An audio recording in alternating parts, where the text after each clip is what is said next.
মা তুই এখানে? মা, আস্তে কথা বলো। তুমি এভাবে কেন ডাকতেছো কেন অফিসের মধ্যে? আমি এখানে ইন্টারভিউ দিতে এসেছি। আর তুমি এখানে বুয়ার কাজ করো, আমি তো ভুলে গেছিলাম। শুনো মা, কেউ যেন জানতে না পারে যে তুমি আমার মা হও। আর এখানে আমি ইন্টারভিউ দিতে এসেছি। এখানের লোকজন যদি জানতে পারে যে তুমি আমার মা আর এই অফিসের বুয়া, তাহলে আমার মান সম্মান কিছু থাকবে? আর বস যদি একবার জানতে পারে তাহলে তো আমার কোনোদিন চাকরি দিবে না। তারা সবসময় হাই সোসাইটির কর্মচারী ডিজার্ভ করে। মা এটা তুই কি কইলি? তুমি এগুলো বুঝবা নাকি? জীবনে পড়াশোনা করছো, পেটে শিক্ষা দীক্ষা থাকলে না এগুলো বুঝতা। সারা জীবন তো কষ্ট করে নুন ভাত খাওয়ায় বড় করছো, টিউশনি করায় এ পর্যন্ত আসছি। এখন একটু নিজের পায়ে দাঁড়াইতে চাই। তোমার অভাবের সংসারে আমি থাকতে চাই না মা। তুমি সারা জীবন বুয়ার কাজই করে যাবা। তোমার আরও সে থাকলে আমারও দিয়ে বুয়ার কাজ করাবা ভবিষ্যতে। দেখো, যতক্ষণ আমি ইন্টারভিউ রুমে আসি তুমি এই কেবিনের ধারে কাছেও আইসো না। মানুষজন যেন কিচ্ছু টের না পায় মা, সাবধান।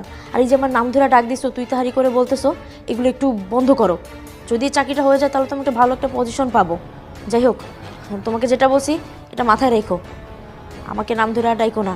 আর ভুলেও কারো বলো না যে তুমি আমার মা হও। এখান থেকে সরো, এখন নিজের কাজ করো গিয়ে। আমাকে আমার কাজ করতে দাও। আচ্ছা ঠিক আছে মা। মে কামিং স্যার? Yes, coming. আমার অফিসে সিসি ক্যামেরা লাগানো আছে, দেখুন ভিডিওতে সব কিছু স্পষ্ট। স্যার, স্যার মিথ্যা কথা স্যার, ও আমার মেয়ে না স্যার।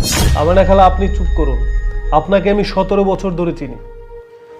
আপনি আমার এই অফিসে চাকরি করেন, কত কষ্ট করে ওকে মানুষ করেছেন।